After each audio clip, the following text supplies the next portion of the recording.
Hey everyone, I know it's late, but yeah, it's been a long day for me too. But wanted to just do a quick video on why I invest in real estate and why you might want to invest in real estate. And so I'm just going to jump right in and get right to it. And I'll post I already posted an image to my story, and I'll post it as well in the comments so you have that to reflect on as well. But so why invest in real estate? Well, it's the only investment. It's the only investment that gives you all five of the benefits I'm about to describe, and it goes by the acronym IDEAL. IDEAL. IDEAL. All right. So what is I? I is income. Okay, you get income from your W-2, right? Do stocks pay income? Sure, some stocks, you get dividend stocks, they might pay income. Real estate, you have a rental property, you get rents coming in. You use that rent to pay your mortgage, to pay for taxes, insurance, interest, principal, and then as well as any repairs, property management. If the property is vacant for a period of time, a year, it'll cover that vacancy.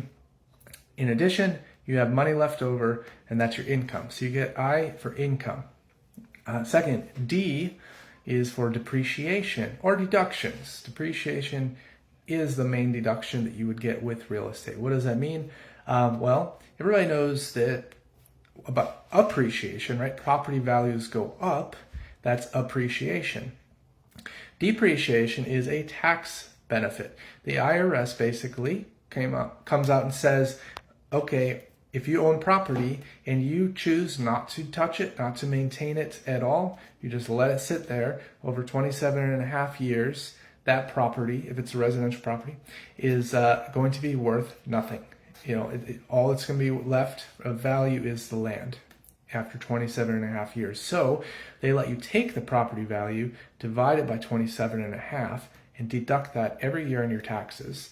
And so this completely offsets, in a lot of cases, your rental income, such that you will pay very little, sometimes nothing at all, on the income you receive from rent. So you got income, you get depreciation, plus of course, there's additional tax deductions that you wouldn't have if it was just your primary residence, right?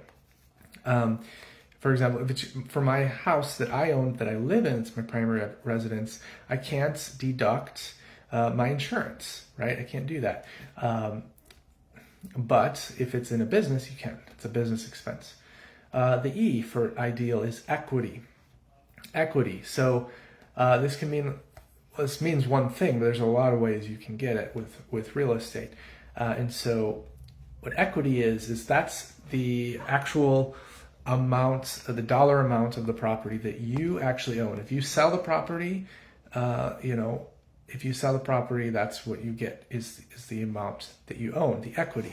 So typically you would have a mortgage on a property. So the equity would be the value of the property minus the mortgage. Now, if you sell a property, you're going to have other fees. If you go through a realtor, you're going to have to pay realtor fees.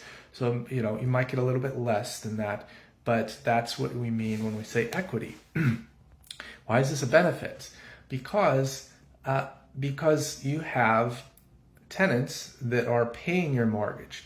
Every month that a tenant pays rent and then you use that money to pay down your mortgage, you now owe less money on the property, which means your equity goes up. So somebody else is buying this house for you, they're buying this property for you.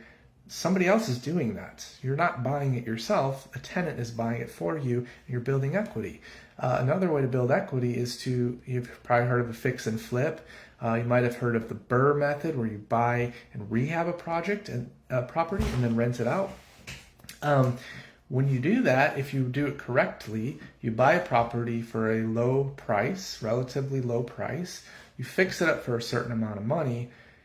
Say you have $100,000 into this property, but now because you fixed it up, it's worth $200,000. Just a real easy example. Well, now you have $100,000 of equity. So that's forced equity or forced appreciation.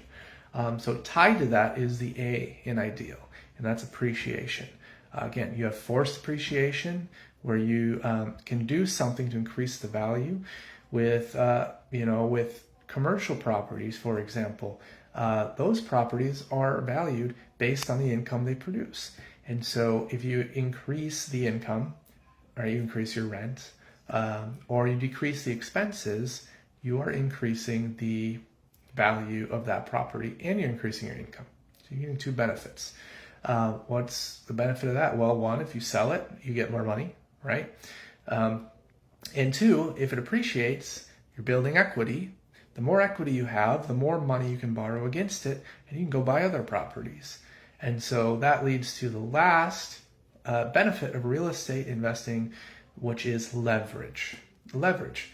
Now, not only does this have to be financial leverage, you're leveraging tenants. Tenants are buying this property for you. You are not. You're not working your butt off to pay the mortgage every month on an investment property. You shouldn't be, right?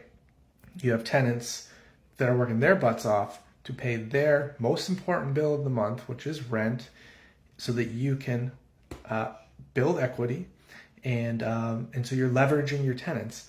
However, you can also leverage leverage financial institutions borrowing money, right? You take out a loan, a mortgage, that's leverage. You're only putting down, say, 25% into this property, 25%. Can you, with stocks, with bonds, with crypto, can you go to the bank and say, hey, I want to buy, 1,000 shares of Apple. Can you lend me 75% of that money? And you can't do that, right? I mean, you can, but they're going to laugh you out of the bank. But you can do that with real estate, and they'll be glad and happy to show you to their loan officer where they can get the paperwork started and start, vetting you and making sure that you're qualified for that loan. So it's the only investment. I challenge you to inform me of any investment that gives all 5 of these benefits. It's not going to happen. Challenge you.